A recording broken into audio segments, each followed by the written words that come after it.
This episode is brought to you by JCPenney. Yes, JCPenney. And if you've been there recently, you know it's the place to go for jaw-dropping looks at brag-worthy prices. They've got something special for every style and budget, not to mention rewards and deals that make finding those hidden gems even sweeter. If you already shop JCPenney, you're already in on the secret. But if not, it's time to ask. Wait, am I sleeping on JCPenney? Shop jcpenney.com. Yes, JCPenney.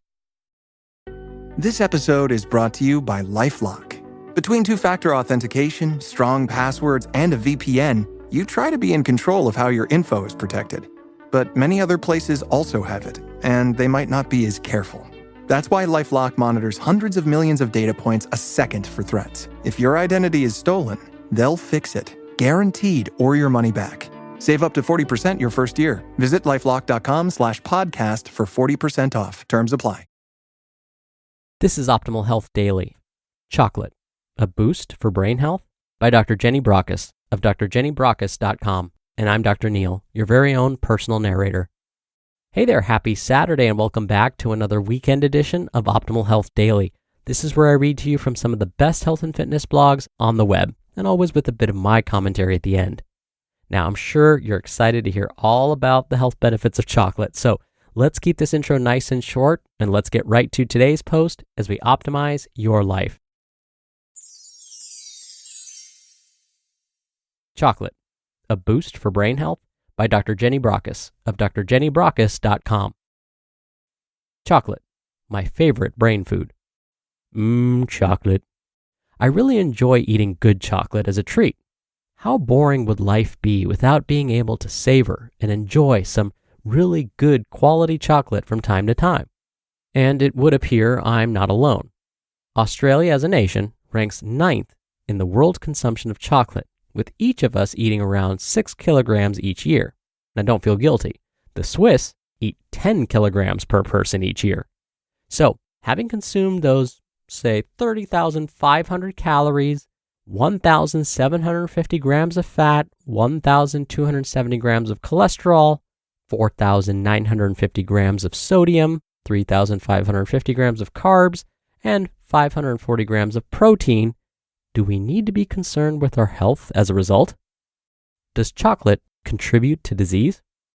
The results of a study from Harvard University reported recently that men over the age of 65 who ate chocolate several times a month actually lived longer than those who overindulged or denied themselves any chocolate at all.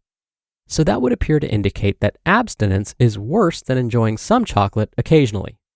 And let's get rid of the acne myth. Chocolate has absolutely no bearing on acne at all. Even though your caregiver may have told you eating chocolate would give you pimples, it's not true. But eating a healthy diet with lots of fruits and vegetables and some chocolate would be the best way to go to keep your skin glowing and healthy. Obesity. Yes, if you eat too much of anything, including chocolate, which is a high-calorie food, then that can contribute to weight gain, which is not good for your general health and may predispose you to diabetes, which is definitely not good for your brain. So hey, moderation in all things. Chocolate is best enjoyed as a small, meaning about 40 grams, regular treat, and make sure it's good quality chocolate, preferably dark. Should chocolate be eaten for health benefits, and is it good for our brain? Chocolate is packed full of goodies. It contains some important minerals such as magnesium and iron and has lots of antioxidants, including vitamins A, B, C, D, E, as well as potassium, some sodium, and calcium. Over 300 active substances have been identified in chocolate. Flavonoids and dark chocolate. Cocoa or chocolate contain powerful antioxidants called flavonoids. These are also known as phenols and can be also found in blueberries, green tea, and red wine. Dark chocolate contains the highest concentration of these. Studies have recently shown some potential benefits of these antioxidants on blood pressure, as well as providing us with an energy boost and an anxiolytic effect, so we feel less stressed. Sunil Kocher at the Nestle Research Center in Switzerland, sounds like a great place to work, performed a study on 30 men and women where they consumed 40 grams of dark chocolate each day for 14 days. He measured their stress hormones, and the results indicated that eating chocolate may help modulate stress levels. I could have told him that. Doesn't everyone eat extra chocolate when feeling stressed? Another study performed in the UK by Professor Ian MacDonald from Nottingham University using a particularly concentrated flavanol cocoa drink showed a temporary increase in cerebral blood flow to key areas of the brain in study subjects. This suggests the increased blood flow and oxygen supply may be associated with increased brain performance when performing specific tasks and a boost to general alertness. All sounds promising and a good reason to enjoy some chocolate. The people who live on Kena Island in Panama have been found to experience virtually no problems with elevated blood pressure. They apparently consume at least 5 cups of a cacao drink each day, as well as incorporating it in their diet.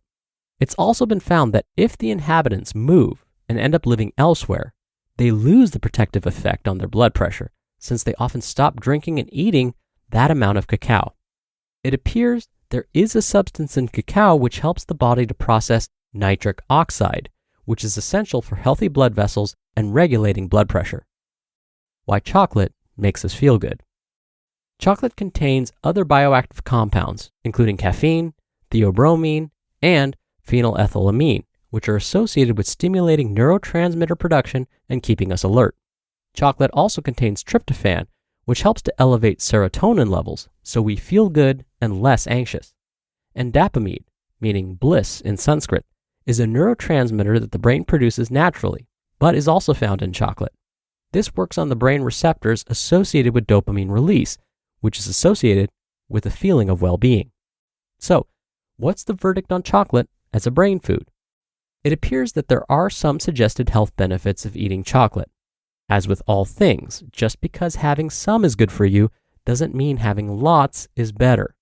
Certainly, eating a lot of chocolate adds a significant calorie, sugar, and fat burden, which could be a significant detriment to our health.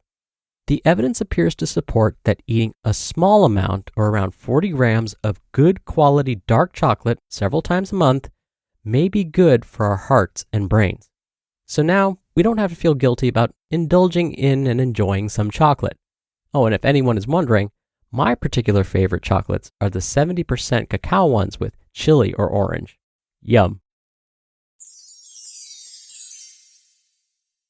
You just listened to the post titled Chocolate, a Boost for Brain Health by Dr. Jenny Brockis of drjennybrockis.com.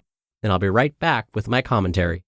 Oikos presents 15 Seconds of Strength. Here we go. Steve's got a trunk full of groceries and no one to help him. Oh, that's tough, Jim. Looks like a 5-trip load at least. He grabs the first bag, the second. Bob, it looks like he's trying to do it all in one trip.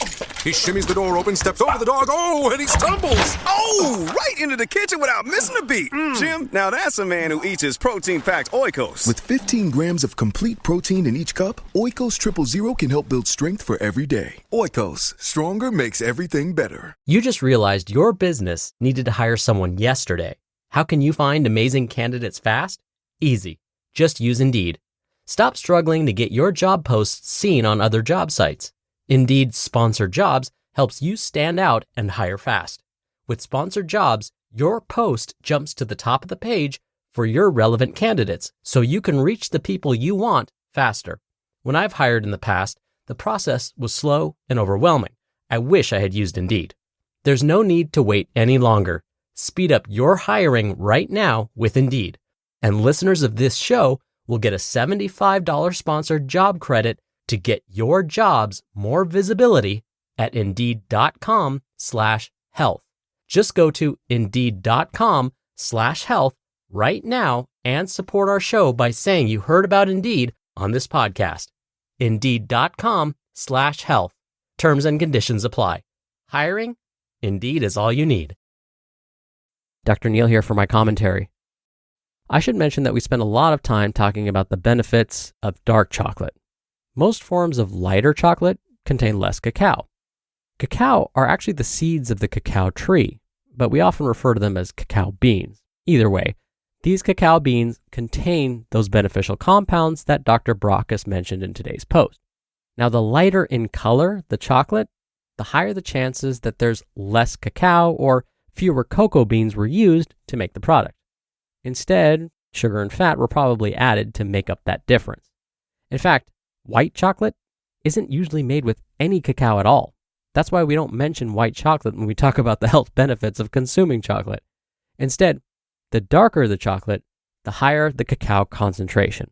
And since cacao is the ingredient that contains most of these healthy compounds like antioxidants, we want a higher percentage of cacao in our chocolate to experience these benefits that Dr. Brockis described. All right, that'll do it for today's episode. I hope you're having a wonderful weekend if you're listening in real time, and I'll be back here tomorrow for the Sunday show as usual, where your optimal life awaits.